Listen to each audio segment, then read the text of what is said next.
నిజానికి నేను చెప్పినా నాన్న నా మాట కూడా వినరు మావయ్య అని ఆ అపూర్వ మాటలేమో నమ్ముతారని భూమి చెప్తుంటే, అలాగని చూస్తూ ఊరుకోలేం కదమ్మా! మన పాటలేవో మనం పడాలి కదా! నీ వేదనైనా అర్థం చేసుకుంటాడేమో రామ్మా వెళ్దాం అని కేపీ చెప్పటంతో భూమి, కేపీ బయలుదేరి వస్తూ ఉంటారు. అపూర్వ మందులో టాబ్లెట్లు కలిపి బావ నేను అర్థం చేసుకున్నట్లుగా ఎవరు కూడా అర్థం చేసుకోరు బావ అని అపూర్వ చెప్తుంటే, ఆ కేపీ గాడు అన్న మాటలే ఇంకా నా చెవుల్లో మారు మోగుతున్నాయి అపూర్వ అని శరత్చంద్ర బాధపడుతూ ఉంటాడు. చూడండి బావ ఈ సమయంలో మీరు తాగుతారు కదా! తీసుకోండి బావ ఎప్పుడు ఏం చేయాలో నాకు చాలా బాగా తెలుసు బావ అని అపూర్వ మందు ఇస్తుంది. అపూర్వ నువ్వే కనుక నా జీవితంలోకి రాకపోయి ఉంటే నేను ఏమైపోయి ఉండేవాడినో అని శరత్చంద్ర అంటే, తాగు బావ తాగు అని అపూర్వ అంటుంది. ఇక శరత్చంద్ర తాగుపోతూ నోటి దగ్గర పెట్టుకొని, అసలు ఆ కేపీ గాడు చూడు ఎలా మాట్లాడుతున్నాడో, నేను వాడిని ఎప్పుడో చంపేసి ఉండేవాడిని. నువ్వే వాళ్ళిద్దరికీ అనవసరంగా పెళ్లి చేసి వాడిని ఇంట్లో తీసుకొచ్చి పెట్టావని శరత్చంద్ర అంటాడు. బావ నీకు శోభక్క మీద ఎంత ప్రేమ ఉందో నాకు తెలుసు బావ. కానీ ఈ ఆస్తి మీద నీకు ఆశ లేదని నాకు తెలుసు బావ. కానీ మిగతా వాళ్ళకి తెలీదు కదా! ముందు నువ్వు తాగు బావ అని అపూర్వ అంటోంది. అలా 2, 3 సార్లు శరత్చంద్ర నోటి దగ్గర పెట్టుకొని గుండె తరుక్కుపోతోందని తాగకుండా గ్లాస్‌ని పక్కన పెట్టేస్తాడు. లేదు బావ ముందు నువ్వు తాగు అని అపూర్వ అంటే, మళ్ళీ శరత్చంద్ర ఆ మందు గ్లాస్‌ని పక్కన పెట్టేసి, ఆస్తి కావాలంటోంది కదా! ముందు తనని రమ్మను ఇప్పటికిప్పుడే రాసి దాని మొఖాన పడేస్తాను. నేను భరించలేకపోతున్నాను అని శరత్చంద్ర అంటే, బావ ఎలాగూ రేపు తను వస్తుంది కదా! దాని ఆస్తి దాని మొఖాన పడేద్దు. ముందు నువ్వు తాగు అని మళ్ళీ గ్లాస్‌ని చేతికందిస్తుంది. అయితే ఈసారి తాగబోతూ ఉంటే అపూర్వ, నక్షత్ర చాలా సంతోషపడుతూ ఉంటారు. అయితే సరిగ్గా అప్పుడే కారు హారన్ సౌండ్ వినపడడంతో శరత్చంద్ర మళ్ళీ తాగకుండా బయటికి చూస్తూ భూమి లోపలికి వస్తుంటే ఇది ఇప్పుడిక్కడికి ఎందుకు వస్తోందని అరుస్తూ ఉంటాడు. అపూర్వ, నక్షత్ర ఇద్దరూ తలుపు చాటుకు వెళ్ళి దాక్కుని మొత్తం చూస్తూ ఉంటారు.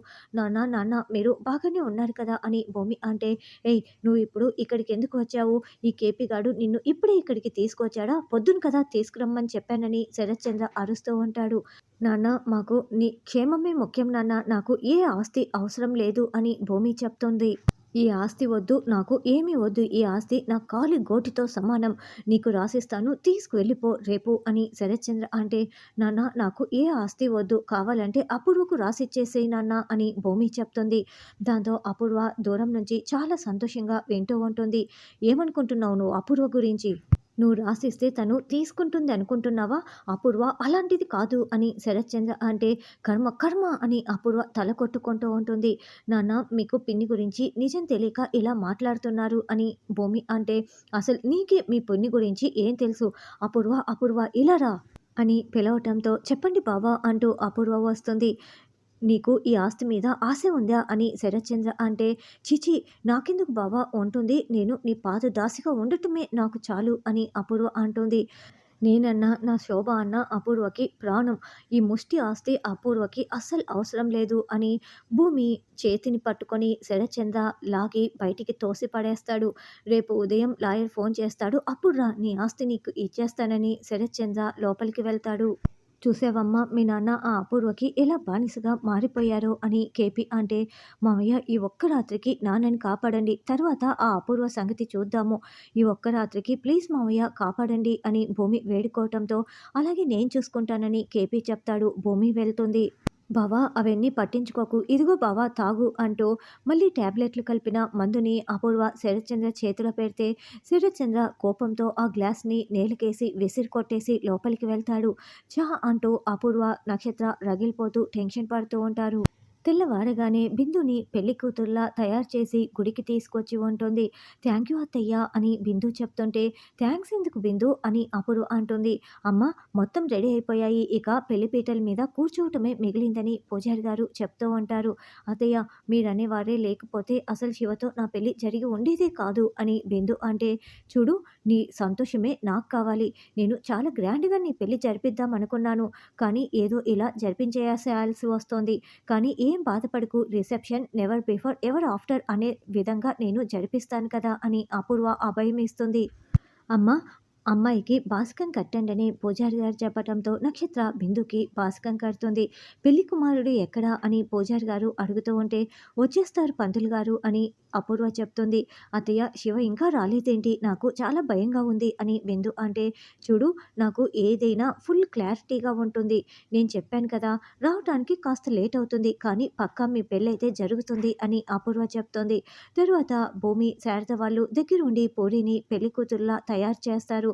ఇక పూరి అందాన్ని చూస్తూ శారద చాలా మురిసిపోతూ ఆడపడుచు పెళ్ళికి వదిన పెద్ద మనిషి అయింది అన్ని దగ్గరుండి చూసుకుంటోంది. నాకు చాలా సంతోషంగా ఉంది అని శారద అంటే ఇందులో నా స్వార్థం కూడా ఉంది.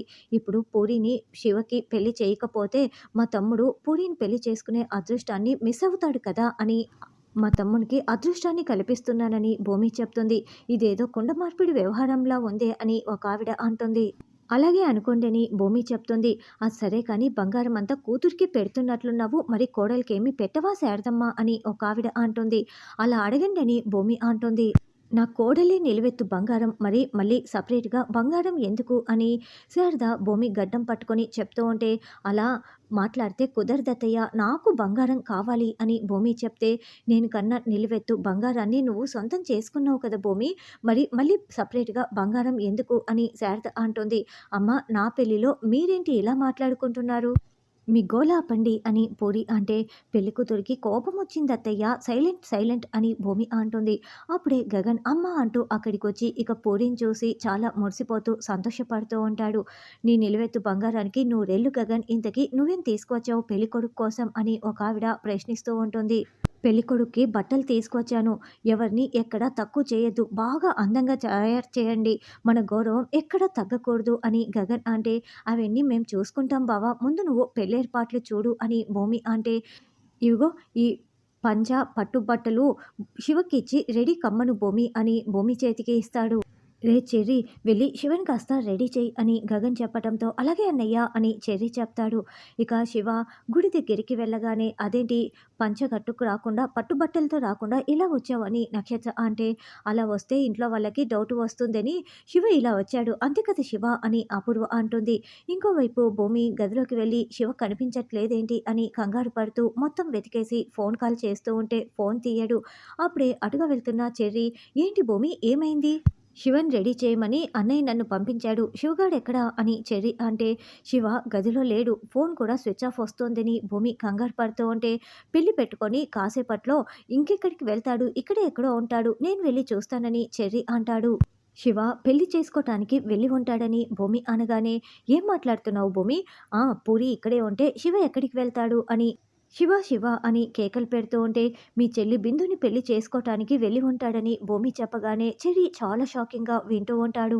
మీ అందరి దగ్గర నేను ఒక నిజం దాచాను అని బిందు శివ ఇద్దరు ప్రేమించుకుంటున్న విషయం తర్వాత అపూర్వ బిందుకి శివకి దగ్గరుండి పెళ్లి చేస్తానని భూమితో ఛాలెంజ్ చేసిన విషయం మొత్తం కూడా భూమి చెర్రీకి చెప్పగానే చెర్రీ మరింత షాకింగ్గా వింటూ ఉంటాడు.